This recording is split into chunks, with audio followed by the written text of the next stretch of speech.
Welcome back to States and Kingdoms. Today we're talking about Dinosaur Jr. and their album Bug from 1988. Dinosaur Jr. is one of those bands that we heard about a lot growing up. I definitely read the name Dinosaur Jr. in a lot of magazines and stuff around 93, 94. Mm-hmm. But they weren't on the radio, so I really didn't hear them at all. There were a number of bands that, had been around in the 80s that, some of them were still around, obviously, REM and Dinosaur Jr. and bands like Husker Du. I had no idea. We're not still around. I had no idea that REM had been around for as long as they had. I started hearing those songs on the radio in the 90s.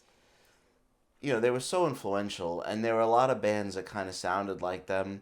This is a roundabout way to explain why I dismissed Dinosaur Jr. for so long. I understand. And then actually stopped worrying and learned to love them. Yes.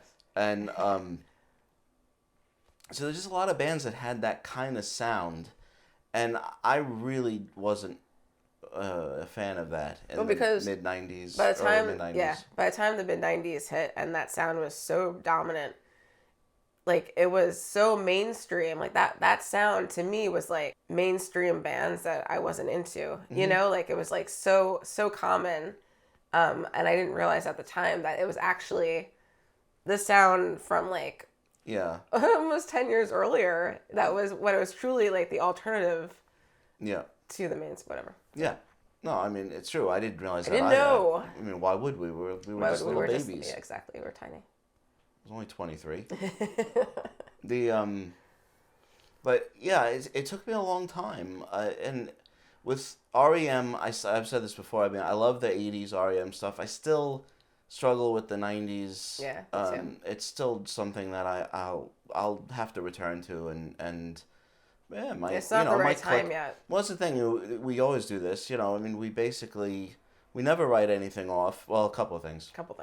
But we never write anything off. We'll return to Peyton Place and Oz. and see if maybe we miss something, which has happened many times. Yeah, I've come back to things. I've got I used to get CDs all the time and try stuff out, and it's not always right. And then later on, it's oh, actually, I really do like this. Anyway, so years after dismissing, not listening to Dinosaur Jr., not seeking them out. Right. I heard this album, and it's the first Dinosaur Jr. record I ever heard, and it just clicked. Yeah, it's really good.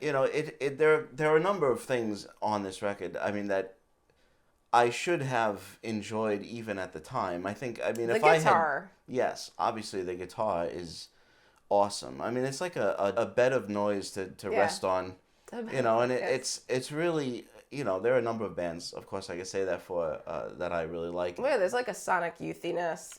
There's definitely that 80s, alternative type sound, whatever you want, The thing that I mean, really what you connect to is his voice, his singing. It sounded to me it's like someone just sitting on their porch singing to themselves, playing their guitar.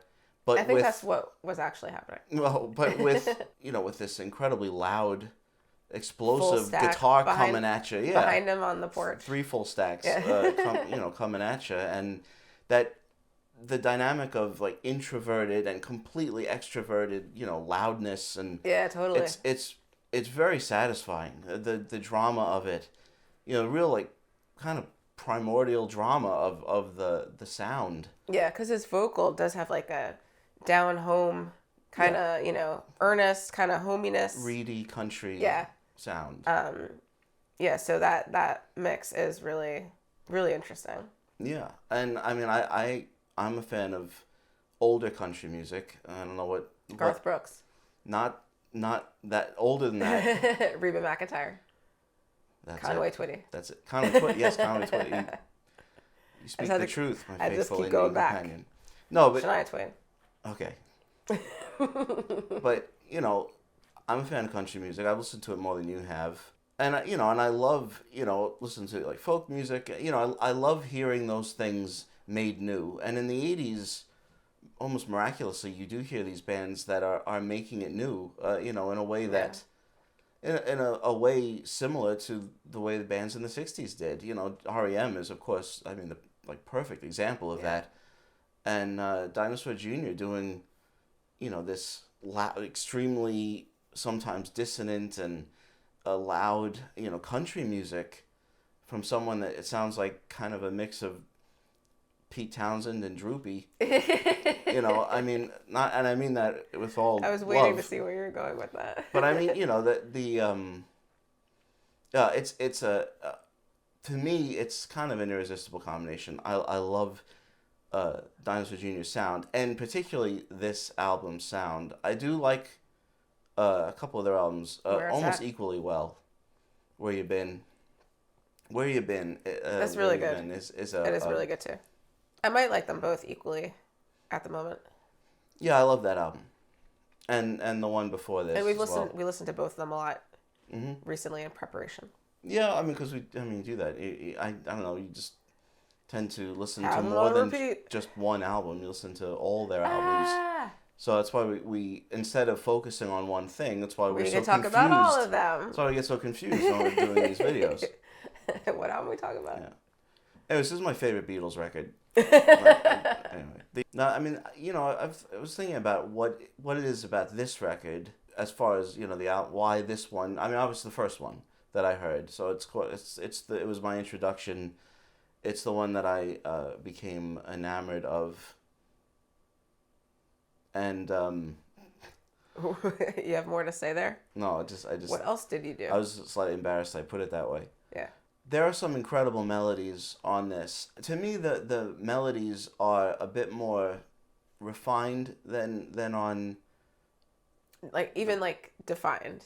The previous album. There's more differentiation song to song on this album. I don't know, but yeah, I absolutely love the melodies, and yet the guitar it's still quite noisy. As opposed to Where You've Been, which is definitely feels more produced, a little smoother. And there are some quieter songs and things like that, which, you know, there really aren't as on this. You know, I guess it's just to me it's like the perfect blend of much of everything that they could offer. And of course, I mean, when we talk about Where You've Been, that is, I mean, it's not the full band anymore, and there's all that stuff that goes into it, and, you know, Dinosaur Jr.'s history. I know Jay Mascis doesn't like this album. It's always funny when, you know, the artist is like not a fan of something. Yeah. And we were talking about, you know, whether you can hear the influence of this, you know, in English music in the early 90s. You know, is who did this reach? It's something we talk about, but you know, it's such speculation. It'd be a fun video to talk about, like, if these few albums didn't exist, there would be no Britpop. You know, Britpop as a genre though is so elusive. Bush. Radiohead. Okay. All right, but no one considers Bush or Radiohead Britpop. They didn't consider Radiohead Britpop when we were. They didn't at the time. They were American. From America, and just like Bush. Well, no, Bush they just didn't want to acknowledge. Bush and Radiohead. Anyway, whatever. Science of Things is not bad. Who said it was? Razor Blade Suitcase. Don't answer me with an album title. I have nothing else. Who said it was? Hotel California? 16 Stone? Anyway, whatever. I don't know. I just think it's fascinating. You know, the because the sound of like we said, the sound of the 90s was so... Better than Ezra. What does that have to do with anything? I think that sums up the worst of that sound. Yes, and yet I wish it were still here. Well, yeah, it's better than now. Better than nothing. Better than nothing. Yes. It's better than Ezra. I find vocalists, musicians, it's fascinating when you have such a style. Like, you couldn't really imitate Dinosaur Jr. No one would dare actually try to imitate the way he sings, Wayne Coyne. But, you know, no, I know you're gonna. There you go, and I can see it. I had flaming lips eyes. Is that what you're saying? No, but it's almost like gestural painting. You know, you can never really recreate that because it's so unique. You know, and I just, you know, he is a unique voice. Yeah, totally. And he's a fantastic guitar player. Very interesting. You know, and of course, I mean, now that we're inundated with effects pedals, you know, it's easy to take it. I don't even know what you're talking about. For granted. We're not. Yeah, no, they're not around. Gotta have effects pedals in this room. It's Hollywood law. I've never even heard of a guitar pedal. I don't even know what you're talking about. But you take it for granted a little bit now. But I mean, he was using them very interestingly at the time, and came up with a nice fuzzy, wuzzy, heavy, wevy. Also, just the dynamics of the guitar and different stages of disarray, distortion, and you know.